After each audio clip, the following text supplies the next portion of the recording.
ഇന്ന് നമ്മുടെ ലഞ്ച് ബോക്സിൽ നാടൻ കറികളാണ് കേട്ടോ. ഒരു മാങ്ങ ചമ്മന്തി, പിന്നെ ഒരു മത്തങ്ങ തോരൻ, പിന്നെ മത്തങ്ങയും പയറും എരിശ്ശേരി, അതാണ് ഉണ്ടാക്കുന്നത്. ഈ ചമ്മന്തിയുടെ ഇതാണ് ഞാനിന്ന് ഇടുന്നത്. അപ്പോൾ ചമ്മന്തി ഉണ്ടാക്കാനായിട്ട് പച്ചമാങ്ങ ആവശ്യത്തിന്, നമുക്ക് പുളിക്ക് ആവശ്യത്തിനുള്ളത് എടുക്കാം കേട്ടോ. പിന്നെ കുറച്ച് കാഷ്യൂനട്ട് എടുത്തിട്ട് അഞ്ചെട്ട് കാഷ്യൂനട്ട് എടുത്തിട്ട് ഒന്ന് ഡ്രൈ ആയിട്ടുള്ള പാനിലൊന്ന് ചൂടാക്കി എടുത്താൽ മതി കേട്ടോ. ഇത് ഞാൻ മത്തങ്ങ വറുത്തിട്ട് അതിൽ അങ്ങനെ തന്നെ ഇതൊന്ന് ചൂടാക്കി എടുത്തതാണ്. ചെറിയൊരു ബ്രൗൺ ഷെയ്ഡ് വരുമ്പോൾ അതെടുക്കുക. പച്ച അങ്ങനെ തന്നെ ഇട്ടാൽ രസം ഉണ്ടാവില്ല. പിന്നെ അതിലേക്ക് ഈ മാങ്ങ കഷ്ണങ്ങളും ഉള്ളിയും ഈ കാഷ്യൂനട്ടും പിന്നെ പച്ചമുളക് ചേർക്കണം കേട്ടോ. അത് ഞാൻ മറന്നുപോയതാണ്.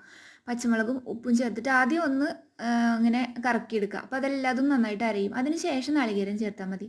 എന്നിട്ട് അരച്ചെടുക്കുക. നല്ല സൂപ്പർ ചമ്മന്തിയാണ്, നല്ല ഹെൽത്തി ചമ്മന്തിയാണ്. അപ്പോൾ ബൈ.